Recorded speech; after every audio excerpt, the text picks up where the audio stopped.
नवजोत, इस समय हम बता दें कि additional solicitor general of India Satpal Jain हमारे साथ हैं इस समय। और जिस तरह से जो आम आदमी पार्टी की सरकार ने ये जो सेशन बुलाया था और उसके बाद तमाम उस पर राजनीतिक प्रक्रियाएं आई थी, उसके बाद में अब आखिरकार जिस तरह राज्यपाल जो है माननीय बनवारी लाल पुरोहित जी, उन्होंने जिस तरह परमिशन कैंसिल कर दिया है, उसको लेकर एक बड़ी हलचल पंजाब की सियासत में आ गई है। तो additional solicitor general of India हमारे साथ है, बात करते हैं। सर, जो गवर्नर हाउस से लेटर आया है उसमें स्पेशल तौर पर कहा गया है कि आपसे उन्होंने कंसल्ट किया, Satpal Jain ji additional solicitor general of India special उसमें मेंशन्ड है। तो क्या क्या ये सारी कानूनी प्रक्रिया रही, क्योंकि जो विपक्षी दल है वो तमाम पहले से सवाल उठा रहे थे कि रूल्स के अकॉर्डिंग नहीं है ये सेशन जो हो रहा है।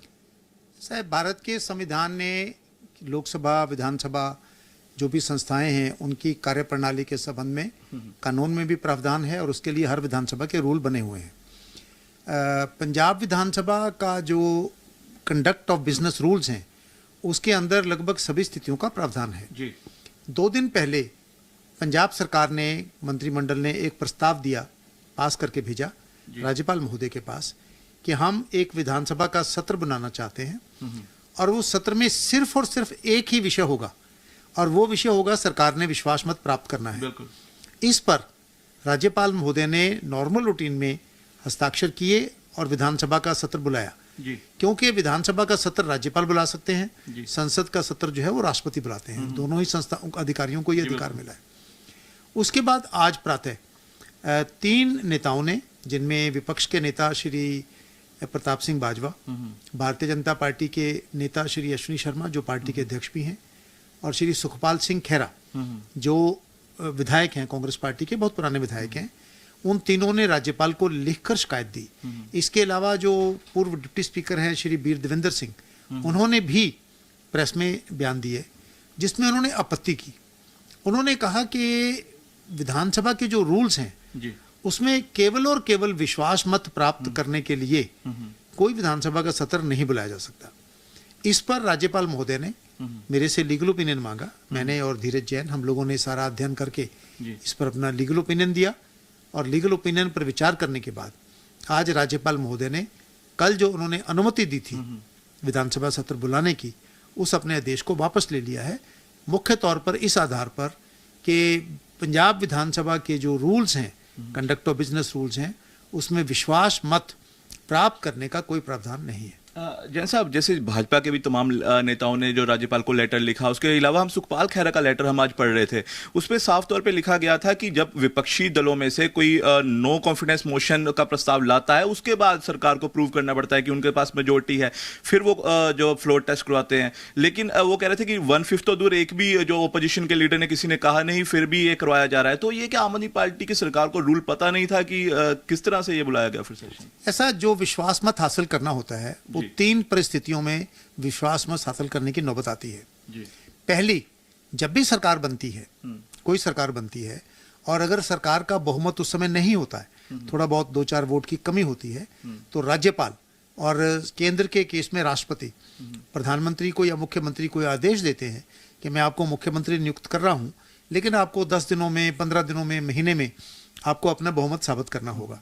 उस स्थिति में विश्वास मत जो है वो पेश किया जाता है। नंबर 2, अगर मान लीजिए किसी सरकार चल रही है लेकिन उसके बहुमत को लेकर संशय हो गया है, डाउट हो गया है, कोई तोड़फोड़ हो गई है, कुछ विधायकों ने समर्थन वापस ले लिया है, जैसे कैप्टन अमरिंदर के केस में हुआ था, उनके खिलाफ जब भी कांग्रेस के लोग गए तो वो स्थिति आती है, शक हो जाता है कि उनको बहुमत है या नहीं है, उस स्थिति में विश्वास मत करने के लिए कहा जा सकता है।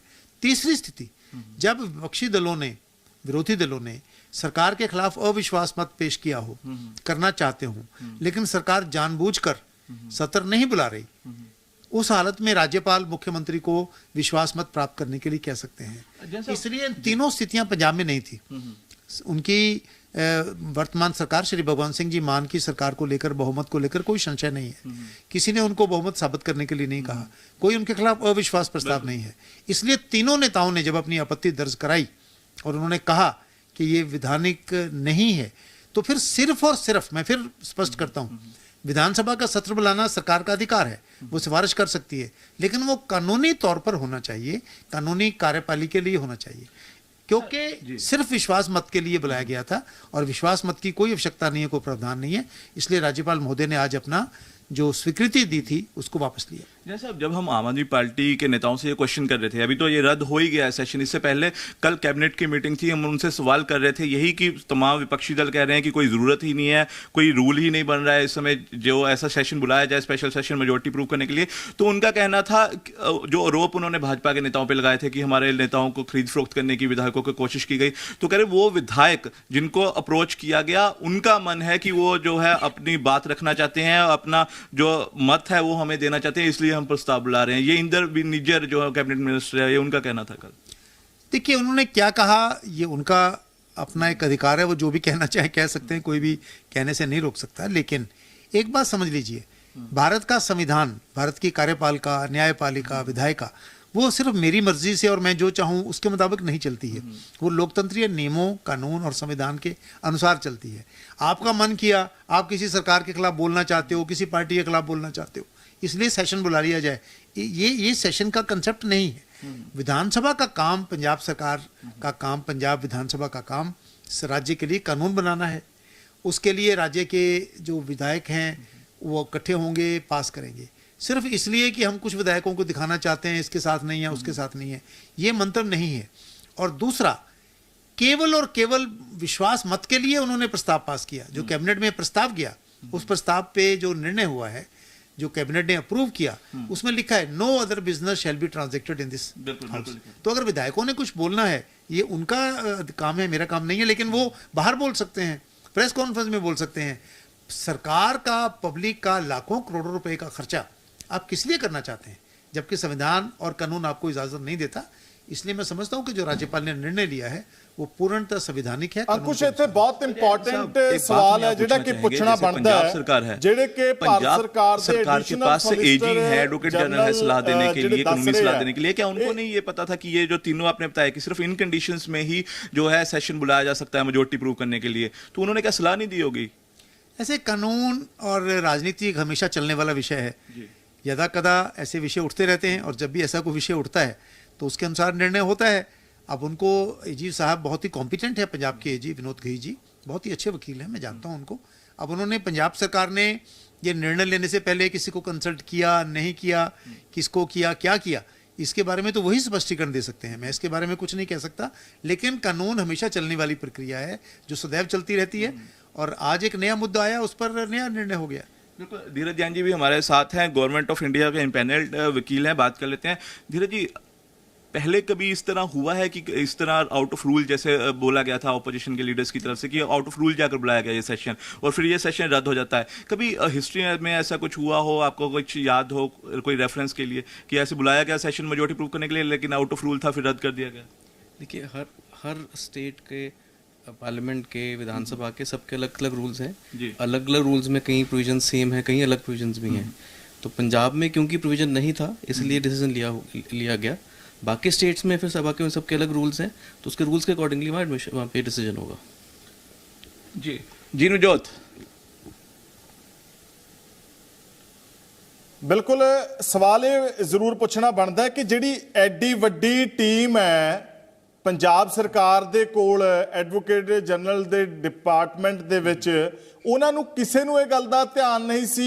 ਜੇ ਹੋਰ ਨਹੀਂ ਕਿਸੇ ਨੂੰ ਪਤਾ, ਉਹਨਾਂ ਨੂੰ ਤਾਂ ਇਹ ਗੱਲਾਂ ਦਾ ਪਤਾ ਸੀ, ਉਹਨਾਂ ਨੂੰ ਤਾਂ ਇਹ ਗੱਲਾਂ ਦਾ ਇਲਮ ਸੀਗਾ ਕਿ ਅਸੀਂ ਅਜਿਹਾ ਜਿਹੜਾ ਹੈ ਉਹ ਅਜਿਹੇ ਵਿਸ਼ੇ ਦੇ ਉੱਤੇ, ਇਸ ਸਬਜੈਕਟ ਦੇ ਉੱਤੇ ਸੈਸ਼ਨ ਨਹੀਂ ਬੁਲਾ ਸਕਦੇ, ਫਿਰ ਬੁਲਾ ਲਿਆ ਗਿਆ। ਔਰ ਇਹਦੇ ਨਾਲ ਹੀ ਇੱਕ ਹੋਰ ਸਵਾਲ ਪੁੱਛੋ ਕਿ ਪਹਿਲਾਂ ਰਾਜਪਾਲ ਜਿਹੜੇ ਹੈ ਉਹ ਮਨਜ਼ੂਰੀ ਦਿੰਦੇ ਆ, ਫਿਰ ਉਸ ਤੋਂ ਬਾਅਦ ਇਹਨੂੰ ਰਿਜੈਕਟ ਕਰਦੇ ਆ। जी बिल्कुल, हमारे जो एंकर है वो भी यही सवाल पूछना चाहते हैं, दर्शकों के जो मन में आ सकता है कि एजी थे, आप कह रहे हैं कि एजी से सलाह पता नहीं ली उन्होंने या नहीं ली, लेकिन जिस तरह गवर्नर हाउस में ये पहले चला गया, पहले प्रस्तावित हो गया, उसके बाद रद्द होना, इसको किस तरह देखा जा सकता है? देखिए, ये बहुत तेजी के साथ घटनाक्रम घटा है। जो मेरी जानकारी है, शायद परसों ही पंजाब सरकार ने प्रस्ताव भेजा और नॉर्मल रूटीन में उस पर हस्ताक्षर हो गए। राज्यपाल का कोई व्यक्तिगत इंटरेस्ट नहीं था, पंजाब सरकार ने उनसे दरखास्त की, उन्होंने नॉर्मल रूटीन में उसको स्वीकार कर लिया, सेशन बुला लिया। लेकिन जब 3 विपक्षी नेताओं ने उस पर आपत्ति की, जिसमें विपक्ष के नेता शामिल हैं कांग्रेस पार्टी के, जिसमें भाजपा के नेता शामिल हैं, जिसमें बहुत ही पुराने विधायक सुखपाल सिंह खेरा शामिल हैं और पूर्व डिप्टी स्पीकर बीर देवेंद्र सिंह शामिल थे, जब उन्होंने आपत्ति की तो राज्यपाल ने सबसे पहले काम ये किया कि मैं इस पर लीगल ओपिनियन लेता हूँ, कानूनी दृष्टि क्या है। तो उन्होंने लीगल ओपिनियन लिया क्योंकि कल ही सेशन बुलाया गया था, कल सेशन होना था, तो ले देकर एक ही दिन बीच में था, घटनाक्रम तेजी से घटा, इसलिए आज उन्होंने लीगल ओपिनियन लेकर जो भी निर्णय होना था वो आज ही होना था। मान लीजिए 10, 15, 20 दिन का समय होता तो शायद उसमें समय लगता।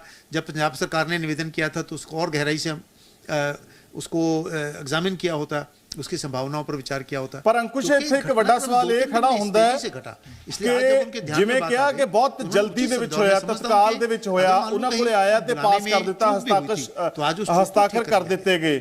ਐਦਾਂ ਕੱਲ ਨੂੰ ਕੋਈ ਹੋਰ ਚੀਜ਼ ਆ ਜਾਵੇ ਉਹ ਵੀ ਐਦਾਂ ਪਹਿਲਾਂ ਪਾਸ ਕਰ ਦਿੱਤੀ ਜਾਵੇ, ਇਹ ਤਾਂ ਚੇਅਰ ਦੇ ਉੱਤੇ ਵੀ, ਅਹੁਦੇ ਦੀ ਗਰੀਮਾ ਦੇ ਉੱਤੇ ਵੀ ਸਵਾਲ ਖੜੇ ਕਰਦੀ ਹੈ ਚੀਜ਼ਾਂ।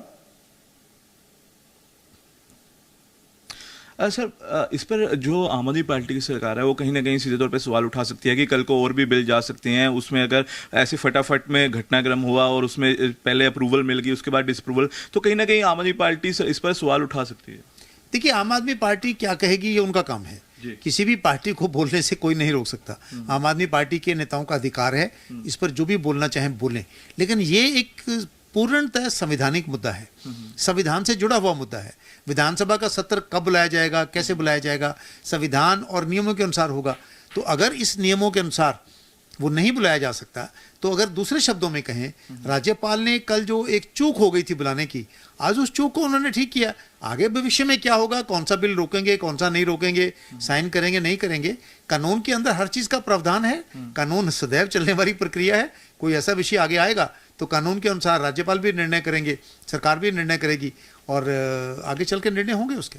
सर बिल्कुल एक आखिरी सवाल आपसे कि जिस तरह से सरकार ने ये निर्णय लिया उसके बाद में तमाम पास हो गया, ये एक सरकार जिसके पास पूरी जिम्मेवारी होती है पूरी स्टेट की, आपको नहीं लगता फिर ये कहीं ना कहीं सरकार की तरफ से बहुत गैर जिम्मेदाराना रहा? देखिए, मैं आम आदमी पार्टी के नेताओं को एक बात कहना चाहता हूँ, सरकार चलाना संविधान के अनुसार चलाना होता है। ये बचकाना हरकतें नहीं है, बच्चों की तरह नहीं है कि जब आपके मन में आया कुछ भी कर दिया, जब आपके मन में आया आपने सत्र बुला लिया, जब आपके मन में आया जिस मर्जी विषय पर बुला लिया। सरकारें, लोकतंत्र लोकलात के साथ चलता है, लोकतंत्र कानून और संविधान के अनुसार चलता है। अपनी मनमर्जी के अनुसार संविधान के उल्लंघना करके कभी भी लोकतंत्र नहीं चलता है। आपका जब बहुमत है, मैं आपसे पूछना चाहता हूँ, आपका बहुमत है, कोई बहुमत पर शंका व्यक्त नहीं कर रहा, क्योंकि आपको अपने ही कुछ विधायकों पर शक हो गया है कि वो साथ हैं नहीं हैं, छोड़ रहे हैं नहीं छोड़ रहे हैं। इसलिए अगर आप ये सोचे कि आप संविधान की उल्लंघना करोगे, लाखों करोड़ों का खर्चा सत्र में होता है जो कि कानून के अनुसार अनुमति नहीं है उसकी। ऐसी स्थिति में अगर कोई सरकार मनमर्जी करना चाहेगी तो राज्यपाल का पद संविधान की रक्षा करने के लिए है, तो राज्यपाल उसके अनुसार निर्णय लेंगे। जैसे जिस तरह आप कह रहे थे कि एजी से उन्होंने पूछा, कंसल्टेशन की नहीं की, वो एक बात है, लेकिन आप एक बड़े ओहदे पर हैं, अगर आप एजी होते इस समय पंजाब के, तो क्या आप खुद नहीं पंजाब सरकार को रोकते कि ये गलत कर रहे हो, आप आउट ऑफ कॉन्स्टिट्यूशन जाके कर रहे हो?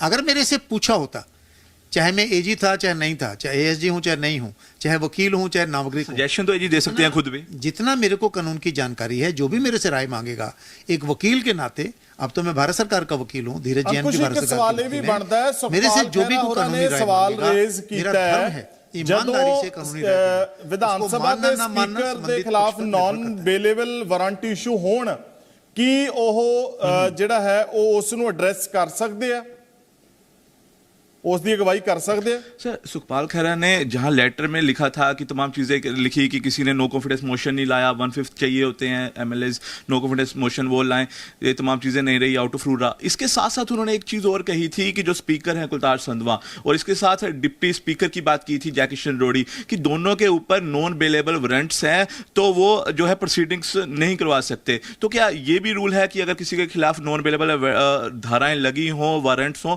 तो नहीं करवा सकते हैं डिप्टी स्पीकर या स्पीकर? देखिए, मेरे को जो विषय, मेरे पे जो लीगल ओपिनियन मांगा गया था वो इस विषय पर मांगा गया था कि क्या बिना किसी अविश्वास प्रस्ताव के केवल और केवल विश्वास मात्र प्रस्ताव पर विचार करने के लिए विधानसभा का सत्र बुलाया जा सकता है, और उस पर मैंने अपनी राय दी है। ये बात ठीक है, मैंने वो कागज देखे हैं क्योंकि सारे कागज मेरे पास आए थे। सुखपाल सिंह खैरा जी ने स्पीकर और डिप्टी स्पीकर दोनों के विरुद्ध जो bailable non bailable warrant issue हुए हैं वो कागज उन्होंने उसमें अटैच किए हुए हैं, क्योंकि मेरी मर्यादा उसी सीमा तक रहने की थी जिस सीमा पर मेरे से ओपिनियन मांगा गया था। लेकिन वैलिड था पॉइंट उनका ये वाला। मेरे से जो ओपिनियन मांगा गया मैंने उस पर ओपिनियन दिया है। जहां तक स्पीकर और डिप्टी स्पीकर का ताल्लुक है, क्योंकि मैंने उसको गहराई से अध्ययन नहीं किया, इसलिए उस पर कुछ भी टिप्पणी करना मेरे लिए उचित नहीं होगा। वैसे मतलब वैलिड है पॉइंट उनका, अगर वैसे जानना जाए? पॉइंट में दम है, क्योंकि जिस व्यक्ति के खिलाफ नॉन बेलेबल वारंट इशू हुए हैं नहीं हुए मुझे मालूम नहीं है, उन्होंने कहा है ये बात, तो अगर होता है तो ये अपने आप में बहुत ही चिंता का विषय है। एक तरफ तो हम कह रहे हैं कि जिन व्यक्तियों पर कानून की उल्लंघना के आरोप लगे हैं, उनको विधानसभाओं में जिन पर क्रिमिनल केस चल रहे हैं उनको नहीं जाने देना चाहिए, और अगर स्पीकर के ही विरुद्ध ऐसी बातें हैं तो ये बहुत गंभीर विषय है, जिस पर मैं समझता हूँ विचार विमर्श करके, सभी पार्टियों को विचार विमर्श करके निर्णय लेना चाहिए। साहब, आपको लगता है जो ये घटनाक्रम तमाम रहा, ये बेंचमार्क बन गया है और राज्यों के लिए भी और इस राज्य के लिए भी, आगे के लिए, फ्यूचर के लिए, कि कोई भी आउट ऑफ रूल जाके आगे अगर इस तरह बुलाने की कोशिश करता है तो उसको ये रेफरेंस दी जा सकती है पहले ही कि नहीं, आउट ऑफ कॉन्स्टिट्यूशन जाके नहीं बुलाया जा सकता सेशन इस तरह? देखिए, भारत के संविधान ने सभी शक्तियों का अलग अलग बंटवारा किया है। राज्यपाल की अपनी शक्तियां हैं, राष्ट्रपति की अपनी शक्तियां हैं, स्पीकर की अपनी हैं, विधानसभा की अपनी है, सरकार की अपनी है, न्यायपालिका की अपनी है। तीनों की मर्यादाएं तय की हुई हैं। कोई भी अगर अपनी मर्यादा का उल्लंघन करता है तो दूसरे को चेक करने का अधिकार है। जैसे विधानसभा का सत्र राज्यपाल ही बुला सकते हैं, संसद का सत्र राष्ट्रपति ही बुला सकते हैं। तो अगर वो बुलाने के समय उनको लगता है कि इसमें कानूनी तौर पर ये उचित नहीं है तो उनका अधिकार है कि वो मना कर सकते हैं, और अगर गलती से चूक से कहीं अनुमति दे भी दी तो उसे वापस ले सकते हैं, ये उनका अधिकार है। बहुत बहुत धन्यवाद सर। तो additional solicitor general of India हमारे साथ थे सतपाल जैन। तो तमाम चीज़ें इन्होंने बताई कि किस तरह से जो रूल्स हैं, उनके 3 रूल्स ही हैं, तीनों स्थितियां बताई कि उसके अकॉर्डिंग ही जो है हो सकता है सदन मेजोरिटी प्रूव करने के लिए, उसके अलावा नहीं हो सकता है। तो आउट ऑफ रूल